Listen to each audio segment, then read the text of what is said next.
दोस्तों, Indian renewable energy development agency limited यानी IRDA की बात करें तो स्टॉक में जो गिरावट का माहौल था वो थमता हुआ दिखाई दे रहा है और आज काफ़ी शानदार तेजी देखने को मिल रही है। तो जो फिलिप कैपिटल ने लोगों को डराया था उसका असर खत्म होता हुआ दिखाई दे रहा है और इसके पीछे है कुछ बड़ी गुड न्यूज जिसको इस वीडियो के माध्यम से डिस्कस करेंगे। इरडा ग्रीन एनर्जी सेक्टर को फाइनेंस प्रोवाइड करने वाली कंपनी है।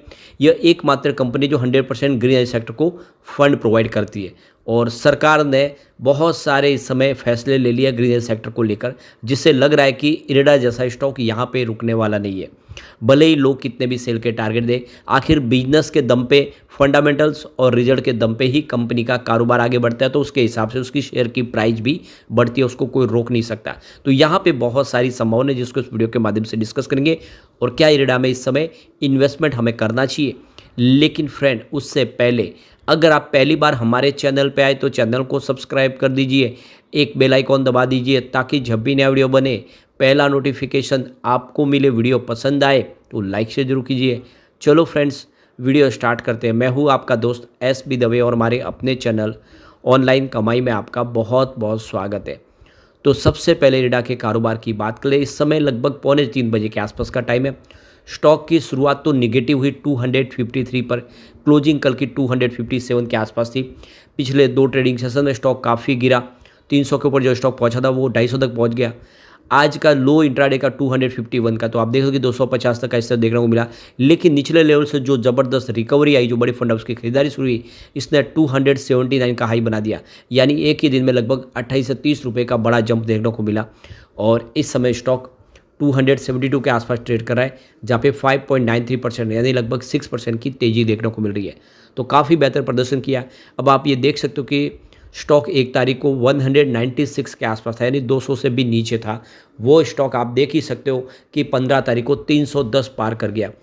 तो बहुत ज़बरदस्त रिटर्न था कम समय में और इस समय प्रॉफिट बुकिंग आनी थी और फिलिप कैपिटल का बयान निकल कर आए, उससे 2 ट्रेडिंग सेशन में काफ़ी बड़ी गिरावट हुई। आप देख सकते हो, वैसे तो 15 तारीख को स्टॉक के अंदर करेक्शन आ गया था, 310 की हाई बना के क्लोजिंग 289 के आसपास रही और उसके बाद 2 दिन लगातार गिरावट हुई, जिसमें स्टॉक आप देख सकते हो कि गिरते हुए 257 तक आ गया था और आज इंट्राडे में हमने 252 का लो भी देखा, लेकिन एक शानदार बाउंस बैक देखने को मिला है। तो निचले लेवल से लोगों ने काफ़ी अच्छी खरीदारी की, जिससे स्टॉक फिर से यहाँ पे तेज़ी से बढ़ता हुआ दिखाई देगा। वॉल्यूम देखें तो पिछले 1 महीने पहले इसका 9 करोड़ का वॉल्यूम था, 2 करोड़ की डिलीवरी उठाई गई थी। 1 वीक पहले 14 करोड़ का वॉल्यूम हुआ था, सामने 3 करोड़ की डिलीवरी उठाई गई थी।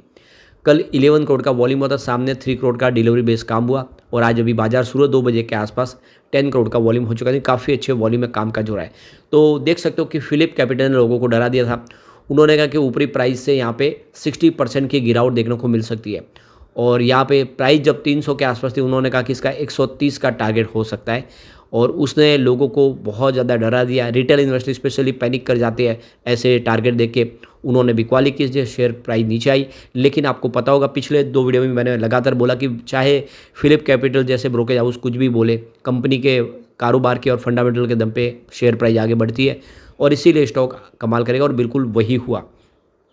अब इस बड़ी खबर के बीच में जो एक खबर दब गई कि कंपनी 290 करोड़ का इन्वेस्टमेंट करने जा रही है। 900 मेगावाट का जो पावर प्रोजेक्ट है नेपाल में, वो एसजेविन के साथ मिलकर करने जा रही है, जिसमें हाइड्रो इलेक्ट्रिक पावर प्लांट में कंपनी निवेश करेगी, यानी फंड प्रोवाइड करेगी इस प्रोजेक्ट के लिए।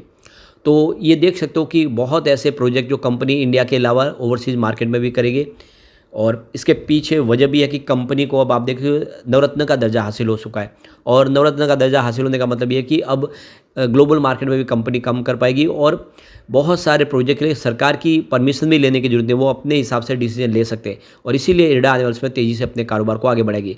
अभी इसी मौके पर देख लो कि प्रदीप कुमार दास का भी बयान निकल कर आए। उनका कहना है कि कंपनी रिन्यूएबल एनर्जी सेक्टर में तेज़ी से अपने कारोबार को आगे बढ़ा रही है। कंपनी ये जो 900 मेगावाट का जो पावर प्रोजेक्ट जिसमें हम फाइनेंस प्रोवाइड करेंगे, इसी तरह से अगर आप देखें तो बहुत सारे जो प्रोजेक्ट कंपनी आने वाले इसमें कंप्लीट करेगी और बिजनेस काफ़ी बड़ा, विजन बड़ा है। प्रदीप कुमार दास का कहना है कि 2030 तक हम महारत्न बन जाएंगे, उस तरफ हम आगे बढ़ रहे हैं।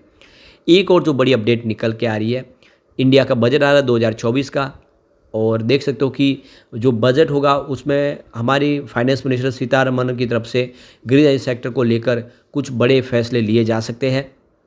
तो इस समय सरकार जो सबसे बड़ा फोकस कर रही है वो ग्रीन एनर्जी और इंफ्रा के ऊपर कर रही है।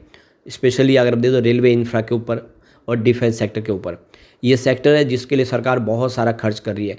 तो सरकार ने अपना गोल सेट कर दिया है, 2030 तक के लिए 500 गीगावाट की कैपेसिटी को पाना है। तो इस बजट में भी कुछ बड़े और ऐलान करने पड़ेंगे। पिछले बजट में तो ऑलरेडी ऐलान हुए ही है, लेकिन अभी भी इस सेक्टर को बहुत सारी उम्मीदें हैं। तो देख सकते हो कि इंडिया की जो ग्रीन एनर्जी सेक्टर की जो कैपेसिटी 175 गीगावाट तक पहुंच चुकी है और इसको 500 गीगावाट तक पहुंचाना है।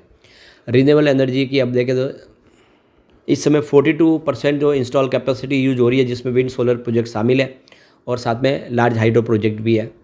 तो सरकार का जो गोल है उसको अगर अचीव करना है तो पॉलिसी में कुछ बदलाव और करने होंगे, कुछ फाइनेंशियल सपोर्ट देना होगा इस सेक्टर को। तो इंडिया तीसरी सबसे बड़ी एनर्जी कंज्यूम कंट्रीज है और चौथी रिन्यूएबल एनर्जी सेक्टर की इंस्टॉल कैपेसिटी वाली कंट्रीज है।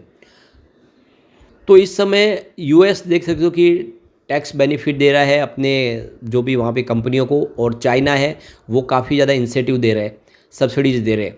और इसीलिए इंडिया को भी ग्रीन एनर्जी सेक्टर के लिए इस तरह से कुछ बड़े बेनिफिट देने होंगे, कुछ उनको इंसेंटिव या फिर कुछ डिस्काउंट और कुछ टैक्स में राहत देनी होगी।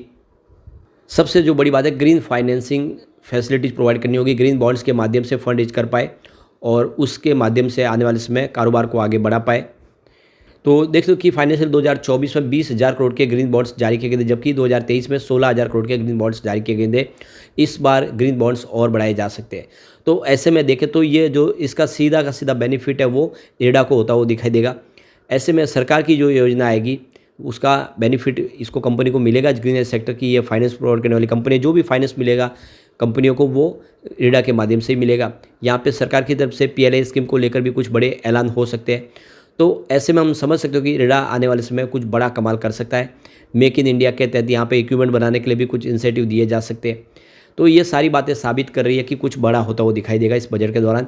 इसके अलावा जो जीएसटी इस समय देख सकते हो कि अलग अलग जो मॉड्यूल्स जो इक्विपमेंट बन रहे हैं सोलर और विंड के, उनके ऊपर जो जीएसटी है उसको कम किया जाए, जिससे ज़्यादा से ज़्यादा बेनिफिट इस सेक्टर को मिल पाए। तो ये सारी बातें साबित करिए कि इरडा में अच्छी तेज़ी की संभावना बन सकती है।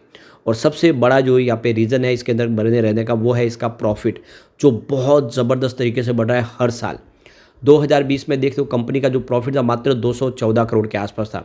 2021 में ये बढ़ के 346 करोड़ तक पहुंच गया और 2022 में सीधा डबल होते हुए 633 करोड़ तक पहुंच गया। 2023 में ये 864 करोड़ तक पहुंच गया। तो 2024 आते ये 1252 करोड़ तक पहुंच गया। तो जो 2020 में 200 करोड़ के आसपास प्रॉफिट था वो 2024 आते 1200 करोड़ प्रॉफिट में बदल गया है, यानी प्रॉफिट कई गुना बढ़ा है। और इसीलिए कह सकते हो इसकी प्राइस भी वैसे ही बढ़ेगी जैसा इसका प्रॉफिट बढ़ रहा है। और ऐसे में ये एक अच्छा मौका है लॉन्ग टर्म इन्वेस्टर के लिए, निवेश करें। ये स्टॉक आने वाले समय वाकई में आपको ज़बरदस्त रिटर्न दे सकता है। कम्युनिटी सेंटीमेंट भी यही इशारा कर रहा है। 85% यहाँ पे बाई की कॉल निकल के आ रही है, मात्र 11% सेल की कॉल है और 4% होल्ड की कॉल है। इसका मतलब ये हो गया कि 100 में से 89% लोग इस स्टॉक को लेना पसंद करें। तो बिल्कुल खरीदारी का बिल्कुल सही ये मौका बन रहा है और निवेश का जरिया बनता है। एक बार पिवट लेवल को चेक कर लेते हैं, यहाँ से अगर गिरावट होती है तो 240 का पहला सपोर्ट है। बड़ी गिरावट में 240 तक जा सकता है और भयंकर गिरावट होती है 195 तक जा सकता है। लगावट ये जो बड़ी गिरावट का दौर शुरू होगा तब ये पॉसिबल है। और तीसरा सपोर्ट 163 के आसपास है, वैसे उतने नीचे जाने की कोई संभावना नहीं। पॉजिटिव माहौल बना तो 316 का फर्स्ट रेजिस्टेंस है, इसको पार कर लिया तो स्टॉक आपको 348 तक जाता हुआ दिखाई देगा। और एक बार ये सेकंड रेजिस्टेंस पार हो तो फिर 392 यानी स्टॉक 400 तक जा सकता है। तो ये संभावना बहुत अच्छी है, इसमें दाव लगाया जा सकता है। लेकिन फ्रेंड, कोई भी इन्वेस्टमेंट करने से पहले अपने फाइनेंशियल एडवाइजर्स बड़े ले ले या अपना खुद का रिसर्च करें, क्योंकि मैंने वीडियो आपके एजुकेशनल पर्पज़ के लिए ही बनाया। वीडियो पसंद आए तो लाइक से जरूर कीजिए और चैनल को सब्सक्राइब कर दीजिए। Thank you friends.